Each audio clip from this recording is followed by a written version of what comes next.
మనం కొన్ని తీర్మానాలు చేయాలి. ప్రభువైనటువంటి యేసుక్రీస్తు 2000 సంవత్సరాల క్రితం దేవుడై ఉండి మానవుడిగా ఈ లోకానికి వచ్చాడని నమ్ముతున్నావా?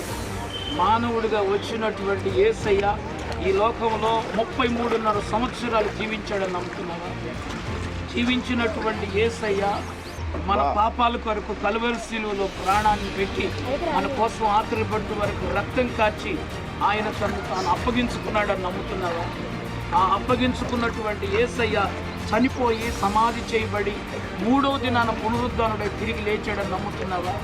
ఆయన జన్మను, ఆయన మరణమును, ఆయన పునరుద్ధానాన్ని నమ్ముతున్న నీవు ఆయన నేడో రేపు రాబోతున్నాడని నమ్ముతున్నావా? ఆయన వస్తాడు, రక్షించబడిన తన వారిని తీసుకొని వెళ్తాడని నమ్ముతున్నావా? నమ్ముతున్నటువంటి నీవు ఈ జీవితంలో రక్షణ పొందిన తర్వాత అనేక రీతులుగా కరువులు, ఖడ్గములు, ఉపద్రవములు, నిందలు, అవమానాలు ఎన్నో వస్తాయి. నువ్వు శ్రమలైనా, ఖడ్గమైనా, ఉపద్రవమైనా వాటన్నిటిని తట్టుకొని తాళుకొని నమ్మకంగా ప్రభు వచ్చు వరకు, మరణం వరకు నమ్మకంగా బ్రతుకుతావా? నువ్వు ఇచ్చిన సాక్ష్యాన్ని బట్టి, దేవుడు నాకు ఇచ్చిన అధికారాన్ని బట్టి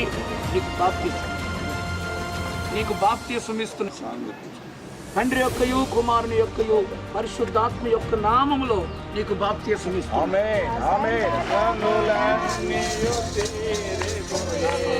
సంహార దుదానను దాటిపోయే నా సంకటము